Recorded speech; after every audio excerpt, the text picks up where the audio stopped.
গত ৫ আগস্ট ইমরান খানের কারাবন্দিত্বের ৩ বছর পূর্ণ হয়েছে। এই দীর্ঘ সময়ের মধ্যে তাকে প্রকাশ্যে আনা হয়নি এবং কোনো আদালতেও সশরীরে হাজির করা হয়নি। কারাগারের অভ্যন্তরেই তার অনেকগুলো মামলার বিচার চলছে এবং কয়েকটি মামলায় সাজাও ঘোষণা করা হয়েছে।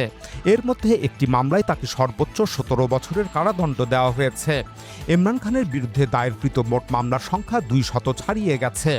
এর বাইরে আরও কতগুলো গায়েবী মামলা রয়েছে, যেখানে তাকে অজ্ঞাত আসামি হিসাবে তালিকাভুক্ত করা হয়ে থাকতে পারে, যার কোনো সুনির্দিষ্ট হিসাবও নেই। আসলে পাকিস্তানের আদালত যদি স্বাধীন থাকত, তাহলে ইমরান খানের বিরুদ্ধে দায়েরকৃত মামলাগুলো শুরুতেই খারিজ হয়ে যেত। কিন্তু এসব মামলায় পাক সেনাপ্রধানের হস্তক্ষেপ থাকায় ইমরান খান এভাবে কারাগারে বন্দী রয়েছেন। বস্তুত পাকিস্তানের de facto leader field marshal Asim মুনিরের নেতৃত্বাধীন সেনা এস্টাবলিশমেন্ট গত ৩ বছরে সুপ্রিম কোর্ট থেকে শুরু করে একেবারে জেলা পর্যায়ের নিম্ন আদালত পর্যন্ত পাকিস্তানের বিচার ব্যবস্থার প্রতিটি স্তরে তাদের নিয়ন্ত্রণ প্রতিষ্ঠা করেছে। অনেক বিচারককে অবসরে পাঠানো হয়েছে, আবার নিজেদের পছন্দ মতো বিচারকও নিয়োগ দেওয়া হয়েছে। এমনকি পার্লামেন্টে আইন পাশ করেও বিচার ব্যবস্থাকে নিয়ন্ত্রণের উদ্যোগ নেওয়া হয়েছে। ২০২৪ সালের ৮ ফেব্রুয়ারির জাতীয় নির্বাচনের ফলাফল ছিনতাইয়ের বিরুদ্ধে ইমরান খানের দল পিটিআই আদালতে যেসব অভিযোগ দায়ের করেছিল, এখনও পর্যন্ত সেসবের কোনো ফয়সালা হতে পারেনি। গত ৩ বছরে পাকিস্তান জুড়ে রাজনৈতিক নেতাকর্মীদের বিরুদ্ধে সংগঠিত হত্যাকাণ্ড ও গুমের ঘটনাগুলোর ক্ষেত্রেও আদালতে কোনো বিচার এখনও পর্যন্ত হয়নি।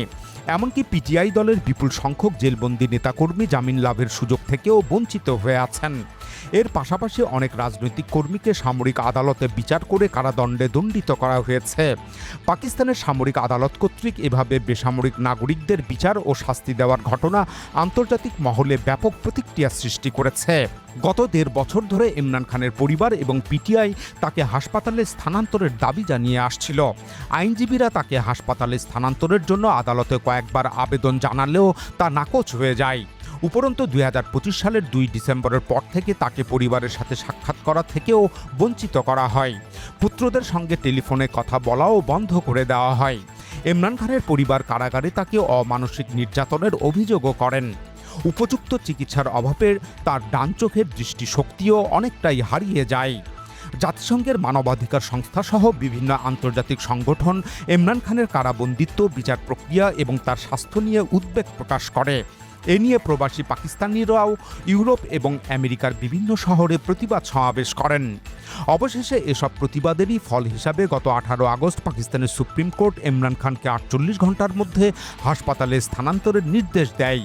এটি ছিল একটি অন্তর্বর্তীকালীন আদেশ, কেননা আগামী ১৬ সেপ্টেম্বর ইমরান খানের চিকিৎসা ও মৌলিক সুযোগ সুবিধা সংক্রান্ত মূল মামলার চূড়ান্ত নিষ্পত্তি হবে। অর্থাৎ ১৬ সেপ্টেম্বর আদালত সিদ্ধান্ত দেবে ইমরান খানের স্থায়ী চিকিৎসা ব্যবস্থা এবং অন্যান্য মৌলিক সুযোগ সুবিধা কেমন হবে। তাই আদালত আপাতত জরুরি ভিত্তিতে অন্তর্বর্তীকালীন আদেশ দেয় যে আগামী ১৬ সেপ্টেম্বর পর্যন্ত ইমরান খান আল শিফা ইন্টারন্যাশনাল নামক বেসরকারি হাসপাতালে চিকিৎসাধীন থাকবেন। তার চিকিৎসা তদারকির জন্য একটি মেডিকেল বোর্ড গঠনেরও নির্দেশ দেওয়া হয়। সেই বোর্ডের সদস্য হিসাবে ইমরান খানের বোন ডক্টর উজমা খানম এবং ইমরান খানের ব্যক্তিগত চিকিৎসক ডক্টর ফয়সাল সুলতানকে অন্তর্ভুক্ত করার অনুমতি দেওয়া হয়। এছাড়া ইমরান খানের ৩ বোন সহ নিকটস্থ আত্মীয় স্বজনদের হাসপাতালে তার সঙ্গে দেখা সাক্ষাতের অনুমতিও দেওয়া হয়। পাশাপাশি লন্ডনে অবস্থানরত তার ২ পুত্রের সঙ্গে টেলিফোনে কথা বলারও অনুমতি দেওয়া হয়। মূলত ইমরান খানের শারীরিক অবস্থার যথেষ্ট অবনতি হওয়ায় আদালত এই সিদ্ধান্ত নেয়। গত ১০ আগস্ট জেলের অভ্যন্তরে একটি হৃদরোগ বিশেষজ্ঞ দল ইমরান খানের স্বাস্থ্য পরীক্ষা করেছিল। সেই পরীক্ষার উপর ভিত্তি করে আদিয়ালা কারাগারের প্রধান কর্মকর্তা ১৭ আগস্ট আদালতে একটি রিপোর্ট জমা দেন। ওই রিপোর্টে উল্লেখ করা হয় ৭৩ বছর বয়সী ইমরান খান রক্তচাপজনিত সমস্যায় ভুগছেন। এছাড়া দীর্ঘ ৯ মাস ধরে পরিবারের কারোর সাথে সাক্ষাৎ না হওয়ায় তিনি তীব্র মানসিক যন্ত্রণায় ভুগছেন। অতঃপর ১৮ আগস্ট আদালতে শুনানিকালে বিচারকরা স্পষ্ট করে বলেন, ইমরান খানের নাড়ির গতি এবং হৃদযন্ত্রের অবস্থা স্বাভাবিক নেই। এমনকি তার শরীরের ভেতরের গুরুত্বপূর্ণ অঙ্গগুলোও ক্ষতিগ্রস্ত হতে শুরু করেছে। কিন্তু পাকিস্তান সরকার ও সেনা এস্টাবলিশমেন্ট আদালতের এই সিদ্ধান্ত পালনে গড়িমসি শুরু করে। প্রথমে 19 আগস্ট পাকিস্তান সরকার সুপ্রিম কোর্টের আদেশের বিরুদ্ধে রিভিউ পিটিশন দায়ের করে। আদালতে সরকার যুক্তি দেয় যে 1978 সালের জেল আইনের ধারা 197 এর বিধিটি না দেখেই আদালত ইমরান খানকে সরাসরি হাসপাতালে স্থানান্তরের নির্দেশ দিয়েছে। এটি আদালতের এখতিয়ারের বাইরে। তারা যুক্তি দেয়, সাজাপ্রাপ্ত কোনো আসামিকে হাসপাতালে স্থানান্তর করতে হলে আগে পুলিশ প্রধান অর্থাৎ আইজির কাছ থেকে অনুমতি নিতে হবে। কিন্তু সেই অনুমতি প্রক্রিয়া সম্পন্ন হওয়ার আগেই সুপ্রিম কোর্ট এই আদেশ দিয়েছে। সরকারের অ্যাটর্নি জেনারেল আরও যুক্তি দেয়, পাকিস্তানের সংবিধান অনুযায়ী সকল নাগরিক সমান সুযোগ সুবিধা পাবেন, কিন্তু ইমরান খানকে প্রাইভেট হাসপাতালে ভর্তির সুযোগ দিয়ে সেই সমতা লঙ্ঘন করা হয়েছে। এসব যুক্তিতে পাকিস্তান সরকার রিভিউ পিটিশনের মাধ্যমে আদালতের আদেশ রিকল বা প্রত্যাহারের আবেদন করে। সেই সাথে সরকার ইমরান খানকে বেসরকারি হাসপাতালের পরিবর্তে সরকারি টার্সিয়ারি কেয়ার হাসপাতালে স্থানান্তরের প্রস্তাব আদালতের কাছে পেশ করে। এভাবে পাকিস্তান সরকার ইমরান খানের হাসপাতালে স্থানান্তরের বিষয়ে আদালতের আদেশ পালন বিলম্বিত করে। অতঃপর এ নিয়ে সর্বত্র আইনি বিতর্ক শুরু হয়। অনেকেই সরকারের বিরুদ্ধে আদালত অবমাননার অভিযোগ আনেন। তাদের যুক্তি, যেহেতু মূল মামলার চূড়ান্ত শুনানি 16 সেপ্টেম্বর অনুষ্ঠিত হবে এবং এর আগ পর্যন্ত আদালত যেহেতু 48 ঘন্টার মধ্যে ইমরান খানকে হাসপাতালে স্থানান্তরের নির্দেশ দিয়েছে, তাই সরকারকে তা অবিলম্বে পালন করতে হবে। তার আগ পর্যন্ত সরকারের পক্ষ থেকে কোনোভাবেই রিভিউ পিটিশন দাখিলের সুযোগ নেই। সরকারের যদি আপত্তির কিছু থাকে তা 16 সেপ্টেম্বর ধার্যকৃত তারিখেই পেশ করতে হবে।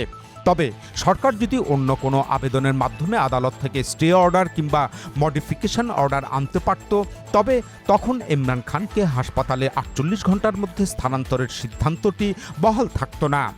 অন্যদিকে এই আইনি বিতর্কের মাঝেই সরকারি দল মুসলিম লীগ নুনের আইনমন্ত্রী থেকে শুরু করে শীর্ষ মন্ত্রীরা বলতে শুরু করেন, ইমরান খানের মতো একজন সাজাপ্রাপ্ত আসামিকে বেসরকারি হাসপাতালে চিকিৎসা গ্রহণের সুবিধা দেওয়া হলে পাকিস্তানের অন্য সব সাজাপ্রাপ্ত বন্দীরা এ ধরনের সুবিধা নেওয়ার জন্য দলে দলে আবেদন করবে এবং তখন তাদেরকেও এই একই সুবিধা দিতে হবে। অবশেষে এসব বিতর্কের মুখে 20 আগস্ট সুপ্রিম কোর্টের রেজিস্ট্রার অফিস সরকারের রিভিউ পিটিশন আবেদনটি যথাযথ প্রক্রিয়া অনুসরণ করে দাখিল করা হয়নি এই কারণ দেখিয়ে তা খারিজ করে দেয়। এতে ইমরান খানকে হাসপাতালে স্থানান্তরের সকল বাধা কেটে যায়। কিন্তু এরপর পাকিস্তান সরকার ও সেনা এস্টাবলিশমেন্ট নতুন কৌশল অবলম্বন করে। 20 আগস্ট মধ্যরাতে কতগুলো গাড়ির একটি বহর আদিয়ালা কারাগার থেকে ইমরান খানকে নিয়ে রওনা দেয়। আল শিফা হাসপাতালের নিরাপত্তা ব্যবস্থাও জোরদার করা হয়। তবে হঠাৎ তার গাড়ির দিক পরিবর্তন করে। শেষ পর্যন্ত আল শিফা হাসপাতালে ইমরান খানকে না নিয়ে তাকে সরকারি পিমস হাসপাতালে নেওয়া হয়। সেখানে তার চোখ এবং অন্যান্য আনুষাঙ্গিক সামান্য কিছু পরীক্ষা করে কিছুক্ষণের মধ্যেই পুনরায় তাকে কারাগারে পাঠানো হয়। এভাবে পাকিস্তানের সরকার ও সেনা এস্টাবলিশমেন্ট পুরো দেশবাসী সহ সারা দুনিয়াকে ধোঁকা দেয় আর মিডিয়ার মাধ্যমে সারা দুনিয়াকে জানিয়ে দেয় ইমরান খানকে হাসপাতালে স্থানান্তর করা হয়েছে, তার যথাযথ চিকিৎসা চলেছে এবং আদালতের আদেশও পালিত হয়েছে। কিন্তু সুপ্রিম কোর্ট ইমরান খানকে 16 সেপ্টেম্বর পর্যন্ত হাসপাতালে অবস্থান করার যে আদেশ দিয়েছিল সেটি লঙ্ঘিত হওয়ার বিষয়টি চাপা পড়ে যায়। আর এটি চাপা পড়তে সাহায্য করে খোদ পাকিস্তানের মিডিয়া।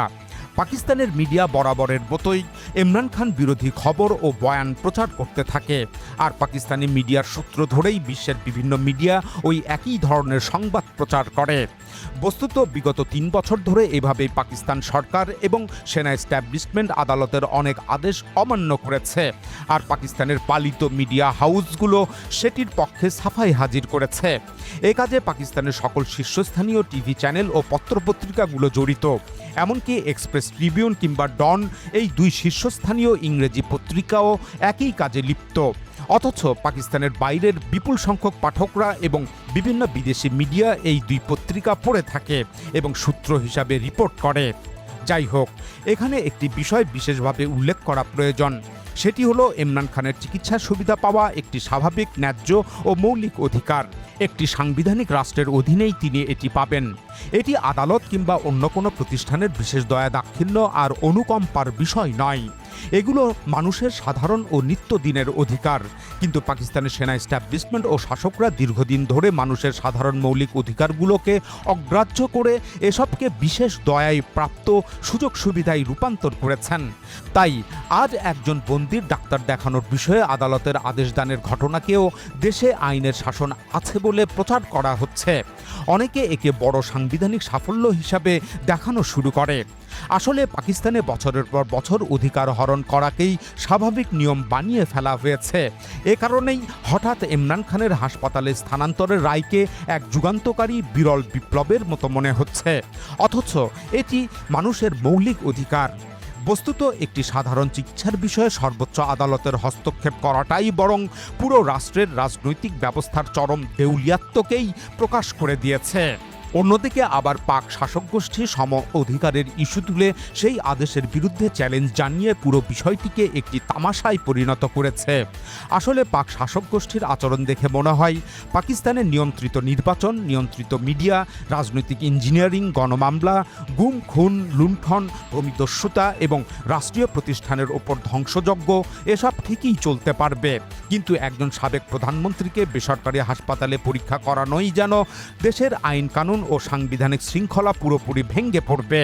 আসলে পাকিস্তানের শাসক গোষ্ঠীর আচরণ দেখে মনে হয় পাকিস্তানের নিয়ন্ত্রিত নির্বাচন, নিয়ন্ত্রিত মিডিয়া, রাজনৈতিক ইঞ্জিনিয়ারিং, গণমামলা, গুম খুন, লুণ্ঠন, ভূমিদস্যুতা এবং রাষ্ট্রীয় প্রতিষ্ঠানের উপর ধ্বংসযজ্ঞ এসব ঠিকই চলতে পারবে, কিন্তু একজন সাবেক প্রধানমন্ত্রীকে বেসরকারি হাসপাতালে পরীক্ষা করালেই যেন দেশের আইন কানুন ও সাংবিধানিক শৃঙ্খলা পুরোপুরি ভেঙে পড়বে। এই অদ্ভুত হাস্যকর পরিস্থিতির সমালোচনা কিংবা ব্যঙ্গ করাও কঠিন। তবে শাসক গোষ্ঠীর এই তামাশাপূর্ণ হাস্যকর আচরণের আড়ালে তাদের এক গভীর আতঙ্ক লুকিয়ে রয়েছে।